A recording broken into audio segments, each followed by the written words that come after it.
अस्सलाम वालेकुम रहमतुल्लाहि वबरकातुहू। दोस्त अहबाब, इस दरमियान में हीरा ग्रुप ऑफ कंपनीज़ की कोई बहुत बड़ी अपडेट तो नहीं है, कोई सुनवाई और कोई समाअत ना होने के नाते से।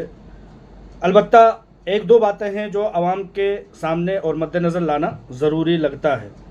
पहली बात तो ये है कि क्रिमिनल शहबाज अहमद ख़ान इस बात का ढिढोरा पीटता हुआ फिर रहा है कि उसके ऊपर जो मानहानि और हित के इज़्ज़त का जो केस था, जो मुकदमा था, वो डिसमिस हो गया है।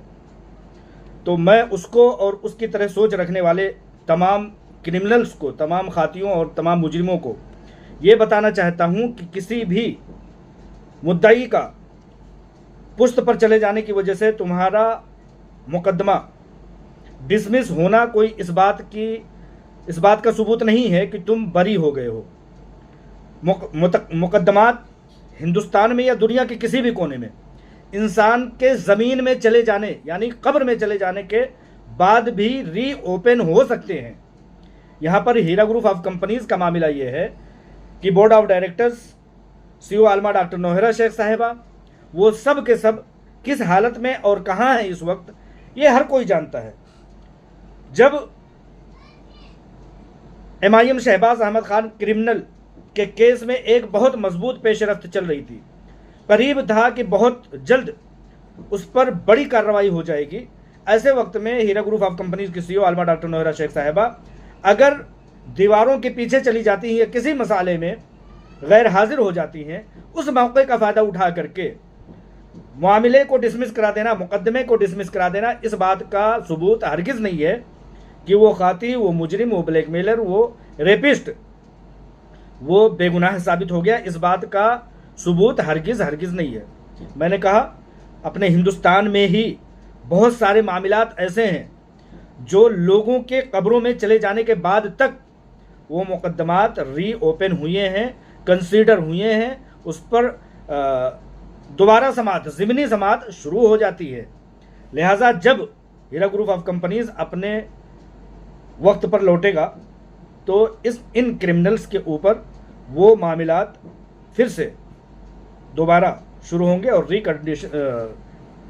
दोबारा से सुनवाई होगी। एक चीज़ तो ये हो गई। दूसरी चीज़ ये है कि गालिबन 9 जून को या 11 जून को हीरा ग्रुप ऑफ कंपनीज की प्रॉपर्टीज़ का ऑक्शन होने वाला था, लेकिन वो हुआ नहीं। अब 19 जून की तरफ उसको मुंतकिल कर दिया गया है। मतलब ऐसी खबरें आ रही हैं। तो ये जो ऑक्शन के मामलात हैं, पे दर पे आगे तारीखें बढ़ रही हैं। कई बार इस बीच में तारीखें बढ़ गई। ये इस बात का सबूत है कि हीरा ग्रुप ऑफ कंपनीज की प्रॉपर्टीज़ को इलीगल ऑक्शन के मामले पर कोई भी शख्स आगे नहीं बढ़ रहा है। ये इस बात का सबूत आप लोग समझ लीजिए। और उस पर भी जुल्म इस बात की कि सुप्रीम कोर्ट ऑफ इंडिया ने आपको 16 प्रॉपर्टीज़ दी हुई है, आपने उसमें घोलमाल करके 50 और प्रॉपर्टीज़ को शामिल कर लिया।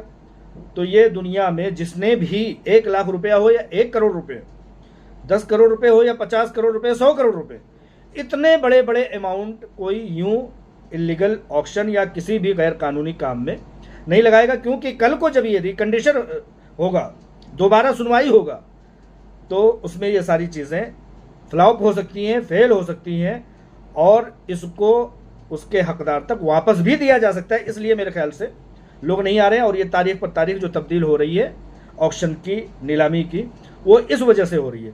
और इसका एक सबूत और भी है कि जब गालिबन आलमा डॉक्टर नौहरा शेख साहिबा को ये कहा गया कि इन प्रॉपर्टीज़ पर साइन कीजिए, तो उन्होंने कहा लाइए वो प्रॉपर्टीज़, वो दस्तावेज़ात, वो कागजात, वो तमाम तरह के डॉक्यूमेंटेशन मेरे सामने रखिए। कौन लोग ख़रीद रहे हैं, कितने में ख़रीद रहे हैं और किन प्रॉपर्टीज़ को ख़रीद रहे हैं, उस चीज़ को मैं देख करके दस्तखत कर दूँगी। लिहाजा उनके सामने नहीं लाया जाता है। कहा जाता है कि यूँ ही आप दस्तखत कर दीजिए। ब्लैंक कागज़ पर, सादे कागजात पर वो लोग दस्तखत कराने की कोशिश कर रहे थे, तो वहाँ पर वो दस्तखत नहीं हो सका। उसी के तहत हीरा ग्रुप ऑफ कंपनीज़ ने हर आए दिन के पीछे ईमेल किया और कहा कि वो सारे डॉक्यूमेंट मेरे सामने लाए जाएं, मैं तैयार हूँ कि उस पर दस्तखत किया जाए। लेकिन ऐसा नहीं किया गया। उसके बरअक्स ये किया गया कि 16 प्रॉपर्टीज़ के पीछे 50 और प्रॉपर्टीज़ को ले आ दिया गया कि शायद इसको ऑक्शन में लोग दिलचस्पी दिखाएं। लिहाजा ये लोगों की अदम दिलचस्पी, लोगों का ये हीरा ग्रुप ऑफ कंपनीज के प्रॉपर्टीज़ पर हाथ न लगाना। हालांकि लोग कोशिश कर रहे हैं हीरा ग्रुप ऑफ कंपनीज को बैकफिट पर ढकेलने के लिए, उसको ज़्यादा से ज़्यादा नुकसान करने के लिए 100 करोड़ रुपए की प्रॉपर्टीज़ को 10-20 करोड़ रुपए में बेचा जा रहा है, लेकिन फिर भी लोग नहीं आ रहे हैं। ये भी इस बात का सबूत है कि भाई 100 करोड़ रुपए की मार्केट वैल्यू की प्रॉपर्टी तुम 10 करोड़ रुपए में बेच रहे हो, 20 करोड़ रुपए में बेच रहे हो, तो जो भी 10, 20, 25, 50 करोड़ रुपए के लगाने का अहल है, उस लायक है, वो इतनी समझदारी भी ज़रूर रखता है कि माल जो है सड़ा हुआ ज़रूर है, वरना तुम अंदर से कीड़े हैं, बदउनवानी के कीड़े हैं, तभी तो जा करके तुम 100 करोड़ रुपए की प्रॉपर्टीज़ को 10, 15 करोड़ रुपए में दे रहे हो। कुछ ना कुछ तो लोचा है, इसलिए लोग नहीं आ रहे हैं। और इन प्रॉपर्टीज़ को नीलामी के तारीख में बार बार तब्दीली यूँ आ रही है। ये सारी चीज़ें हैं हक्कानियत हीरा ग्रुप ऑफ कंपनीज़ की, कि जो भी उसका बुरा चाहने वाले हैं, उन लोगों के मामलात, उन लोगों की दाल गलने वाली यहाँ पर आसानी से नहीं दिखाई दे रही है। इंशाअल्लाह ताला बहुत जल्द 10-15 दिन के अंदर अंदर सुप्रीम कोर्ट का दरवाज़ा खुल जाएगा, ओपन हो जाएगा, तो मामलात की सुनवाई हीरा ग्रुप ऑफ कंपनीज़ की तेज़ी से होगी। आप लोग दुआओं की दरख्वास्त के साथ इस चीज़ को देखते रहिए कि हीरा ग्रुप ऑफ कंपनीज़ के मामलात कहाँ और कहाँ ले जाया जा रहा है। अस्सलाम वालेकुम रहमतुल्लाहि व बरकातुहू।